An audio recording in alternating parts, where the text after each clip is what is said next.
Hi guys, என்ன பார்க்க போகிறோம் அப்படின்னா டுடே ஆஃப்டர்நூன் லஞ்ச் தான் பார்க்க போகிறோம். வாங்க என்ன சாப்பாடு வாங்க வீடியோக்குள்ளே போகலாம். இன்றைக்கி எப்பயும் போல் ஒயிட் ரைஸ் தான் உடச்சி வச்சுருந்தாங்க. ஒயிட் ரைஸ் உடச்சி பானையில் உடச்சி வச்சுட்டாங்க. கத்திரிக்காய், முருங்கைக்காய் இதெல்லாம் போட்டு புளி குழம்பு தான் வச்சுருந்தாங்க நம்ம வீட்டில்.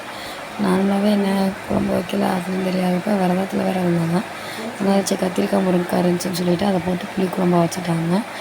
அதுக்கு சைடிஷ் எதாவது வேணும் இல்லையா, அது முட்டையை வேக போட்டுட்டு அவிச்சு எடுத்து உரிச்சு எடுத்துகிட்டு அதை சிக்கன் பொடி, தனி மிளகா பொடி இதெல்லாம் போட்டு 2 வெள்ளைப்பூடு, எண்ணெய் இதெல்லாம் ஊற்றி விட்டுட்டு அதை ஒரு சிக்கன் கிரேவி எப்படி வைப்போமோ அதே மாதிரி முட்டை கிரேவியாக வச்சுட்டாங்க.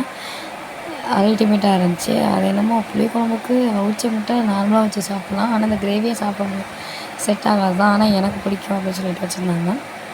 நம்ம வீட்டில் ஒயிட் ரைஸு, முருங்கைக்காய், கத்திரிக்காய் போட்டு புளிக்குழம்பு, முட்டை கிரேவி இதுதான் இன்றைக்கி நம்ம வீட்டில் சாப்பாடு. உங்கள் வீட்டில் என்ன சாப்பாடுன்றதை கமெண்ட் பண்ணுங்கள் மறக்காமல்.